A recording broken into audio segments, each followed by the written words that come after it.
Hello friends, आइए हम जल चक्र पढ़ रहे हैं और इस जल चक्र का एक दूसरा भाग जिसको हम कंडेंसेशन की क्रिया या संघनन की क्रिया कहते हैं उसके बारे में पढ़ते हैं और उसके बारे में समझते हैं।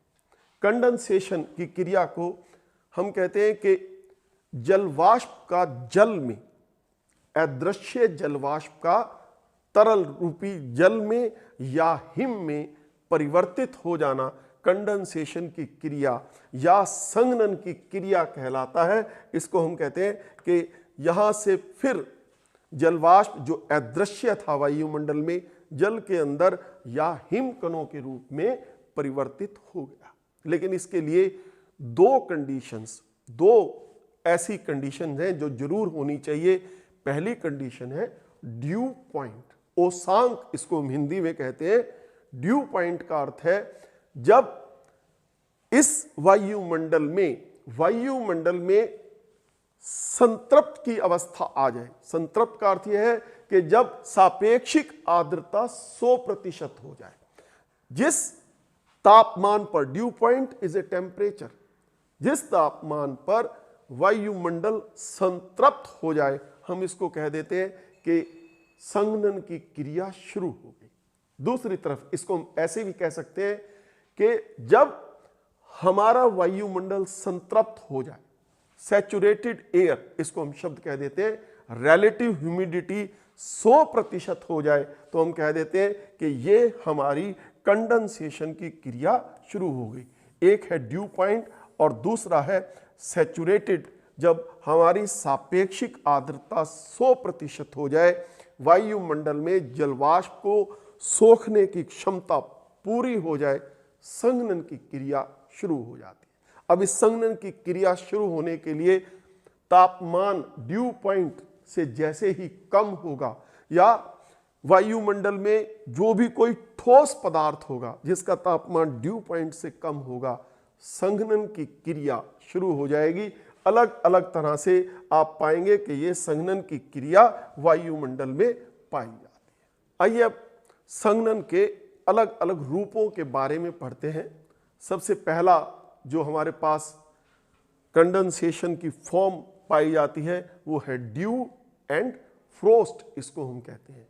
आप जब भी कभी सुबह बाग बगीचे में घूमने जाएं या आपके घर के लॉन में सर्दियों के दिनों में, या जब रातें लंबी हो, आकाश स्वच्छ हो, जब ठंड के मौसम की शुरुआत हो, आपकी घास के ऊपर, पेड़ पौधों पर या कोई भी ठोस पदार्थ रखा हो, उसके ऊपर आपको छोटी छोटी ओस की बूंदें, जल की बूंदें आपको नजर आती हैं, इसको हम ड्यू कहते हैं।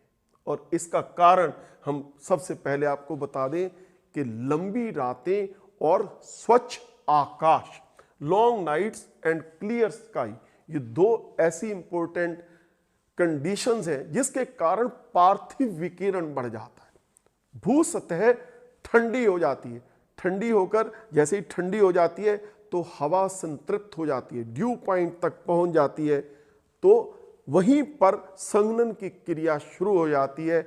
जल की बूंदें बनने लग जाती है, जलवाष्प से जल की बूंदें बनने लग जाती है, इसको हम ड्यू कह देते हैं। कई बार भू सतह का तापमान अभी ड्यू पॉइंट तक नहीं पहुंचता, लेकिन ब्लेड्स ऑफ ग्रास, पत्ते घास के या कोई भी ऑब्जेक्ट वहां पर रखा हो, सॉलिड ऑब्जेक्ट, विकिरण के कारण जल्दी ठंडे हो जाते हैं, तो वहां पर हम पाते हैं कि ओस की बूंदें हमें देखने को मिल जाती है। लेकिन जब कभी ड्यू पॉइंट 0 डिग्री सेंटीग्रेड से कम हो जाए, हिमांक से ओसांक कम हो जाए, तो वो ओस की बूंदें फ्रोस्ट के अंदर, पाले के अंदर बदल जाती हैं। यानी भू सतह का तापमान 0 डिग्री सेंटीग्रेड तक पहुंच गया, उससे कम हो गया, तो आपको पाला गिरने की, पाला जमने की अवस्था मिलती है। लेकिन ये पाला हमारी फसलों के लिए हानिकारक है, इससे हमारी फसलों को नुकसान पहुंचता है। ये फोटोग्राफ में आप देख सकते हैं कि किस तरह से ये जल की छोटी छोटी बूंदें सर्दी की शुरुआत में आपको सुबह सुबह अपने लॉन्स के अंदर घास पर मिल जाती हैं। और ये फ्रोस्ट की बूंदें, ये बर्फ के कण हैं जो इन पत्तियों के ऊपर आपको नजर आ रहे हैं। हम इसको ड्यू एंड फ्रोस्ट कहते हैं। कंडेंसेशन का दूसरा रूप है कोहरा व धुंध। इसको हम कह रहे हैं फोग एंड मिस्ट। दो एक ही वस्तु के शब्द हैं, दोनों में विजिबिलिटी का फर्क है, अदृश्यता का फर्क है। धुंध और कोहरा, हल्के कोहरे को हम धुंध कह देते हैं। देखिए ये कब हमारे यहां कोहरा पड़ता है, क्या स्थिति है हमारे यहां पर। जब भी कभी लंबी रातें, स्वच्छ आकाश, शुष्क व ठहरी हुई हवा क्या करते हैं, इन सब का परिणाम क्या होता है, हमारी इस पृथ्वी से भौमिक विकिरण बढ़ जाता है, टेरेस्ट्रियल रेडिएशन बढ़ जाता है, भू सतह ठंडी हो जाती है।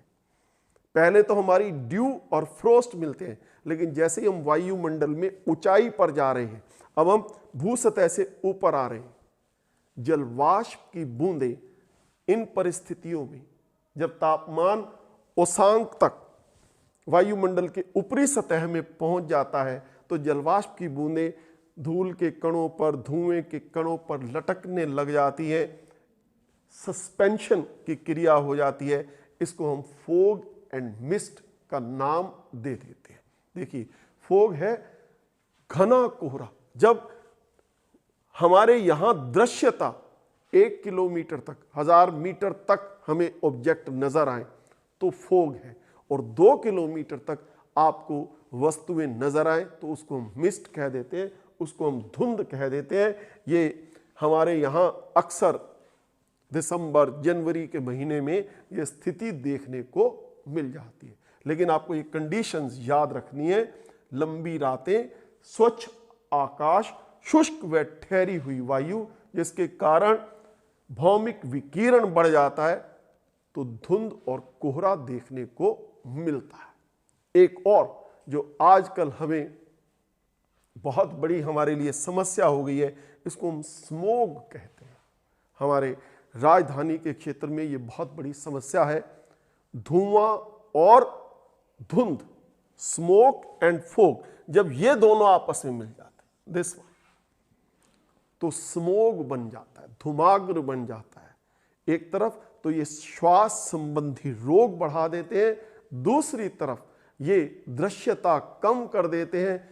बहुत ही अधिक हमारे यहाँ पर प्रभाव पड़ता है जनजीवन पर जब स्मोग फैलता है। दिवाली के बाद अक्सर ये प्रक्रिया एनसीआर के अंदर, दिल्ली के आसपास के क्षेत्र में देखने को मिल जाती है। ये हमारे पास धुंध और कोहरा के उदाहरण हैं।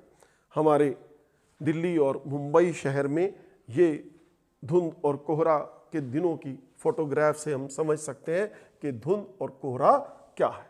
अब हमारे पास इस कोहरे के 3 अलग अलग प्रकार हैं। अलग अलग परिस्थितियों में 3 तरह का कोहरा हो सकता है।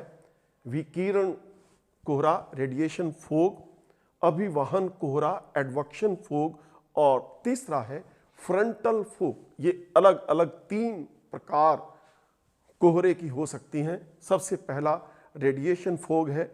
कंडीशंस मैं आपको बता चुका हूं।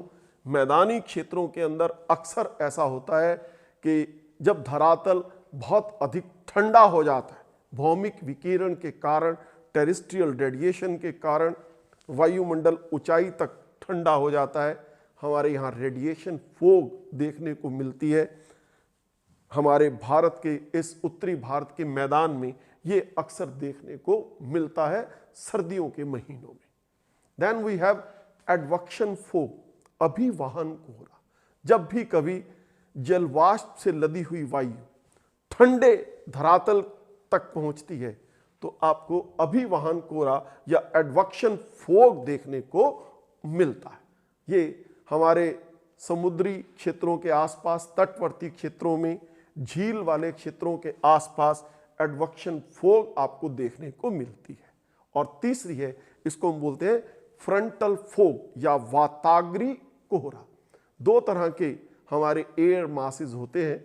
जब भी कभी उष्ण और आर्द्र वायु राशि किसी शुष्क और ठंडी वायु राशि से मिलती है, दो अलग अलग वायु राशियां विपरीत स्वभाव की आपस में मिलती हैं, तो वो फ्रंट बनाती है और वहां पर हमें फ्रंटल फोग देखने को मिलती है। इसलिए हम इस फोग की अलग अलग 3 type, radiation, advection and frontal fog के नाम से इसको समझते हैं।